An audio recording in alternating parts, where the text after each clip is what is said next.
there's one man who can help, if there's one man who can help, it's the man coming in here right now.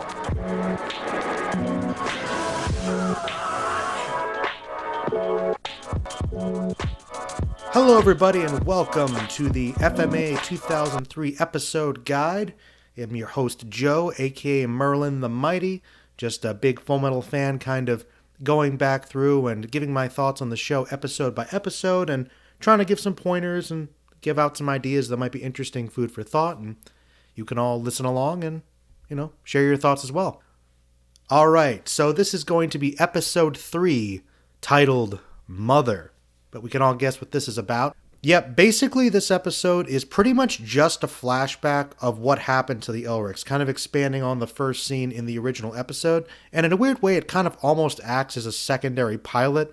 I know that the first couple episodes are very important, and they are, but in a weird way, with the flashback as an origin, you could almost start with this one if you really wanted to. But, it's going to be hinting at the next part of the segment when I talk about how important it is. But going over a synopsis, that's pretty much it. I mean, it's really just kind of showing the brothers kind of with their mother growing up, how much they care about her, how nice of a woman she is, and how much warmth she has and cares so much for her sons. But the fact that their father, Hohenheim, is kind of absent traveling, and they ask questions about where he is, and the mother can't really give a whole lot of answers. So there's already kind of established this mystery about their father, which may be kind of also implying what his importance in the story might be. There's kind of almost some foreshadowing. You can kind of almost sense his presence in a way, but they kind of get upset, later on when they're writing to him, which kind of happens later. But basically, their mother dies, and, it's very upsetting. And these boys are very gifted as alchemists, and they think, okay, we have this understanding, and we just have the kind of the basic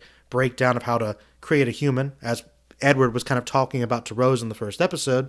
So, what the heck? We'll just put it together and we can just do human transmutation. And, the soul is just basically DNA, right? Well, just a little bit of our blood will be enough for the mix. But, of course, these boys have too much hubris.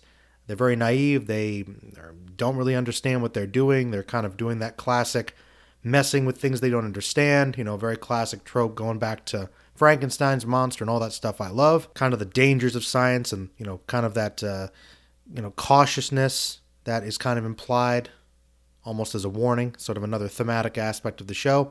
And we see, of course, the gate and possibilities of the truth there and the transmuting and the other dimensional portal, essentially. And, of course, Edward loses a limb and Al disappears almost completely. But then again, of course, he transfers Al's soul into the suit of armor in exchange for another limb. And then Al kind of really adapts to this quickly and grabs onto Ed and actually runs to get help, and that's how we get introduced to Winry, their friend, and Ed's kind of love interest later on, as well as her grandmother, Panako, that's their neighbor that has known them a long time.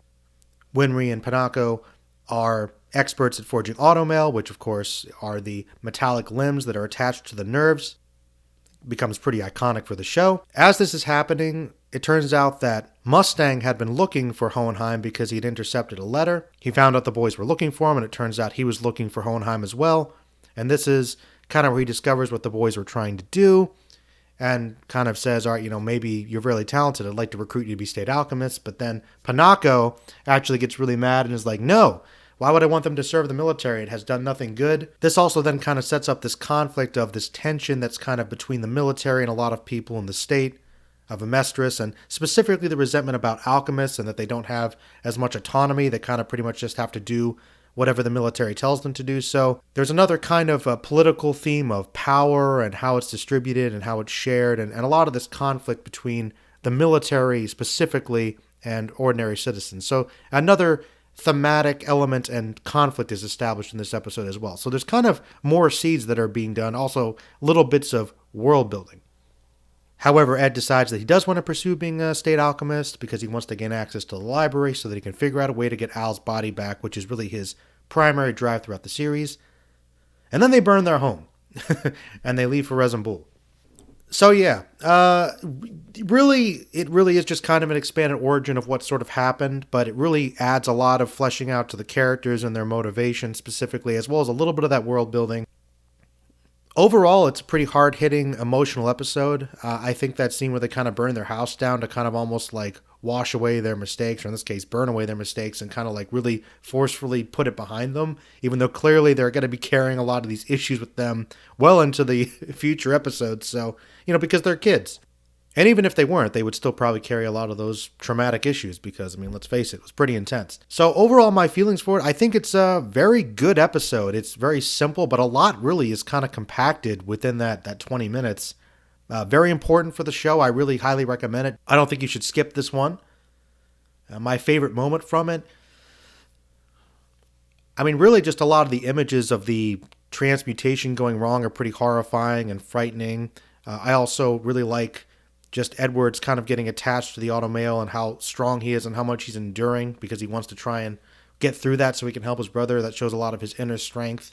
And I also thought the idea of automail is pretty interesting because it's almost like sort of almost a steampunky kind of element to the show where it's kind of like this World War I or 1920s-esque technology time, sort of, between World War I and II technology-wise, but some of it's kind of advanced. Like they've got essentially armor, but the connections to individual nerves to make it work is very futuristic. So I really like the light sci-fi elements of the show. So that's another little bit of world building that's established there. We're also introduced to Mustang, and I kind of like his interaction with Panako and that little bit of tension about the military and that they kind of have a bad reputation. I think that's a really interesting moment as well. So yeah, there's a couple good moments in this one. I had a tough time thinking about the rating for it. I really, no, ratings are tough. I kind of almost wanted to give it like a 9 or a 10 because I think it really is a great episode, but I know there's episodes that I like more that had even more hard-hitting moments, so I think I'll leave this one with an 8 for now. But hey, let me know your thoughts about Mother, what you think about it as an episode, maybe things you didn't like about it, maybe something I missed or didn't cover, and you'll hear from me next Friday, where we talk about an episode that I believe is the lowest ranked one, according to IMDb or something, or from what I've heard from some people, but we'll find out my thoughts about that. Bye-bye, everybody. Stay magical.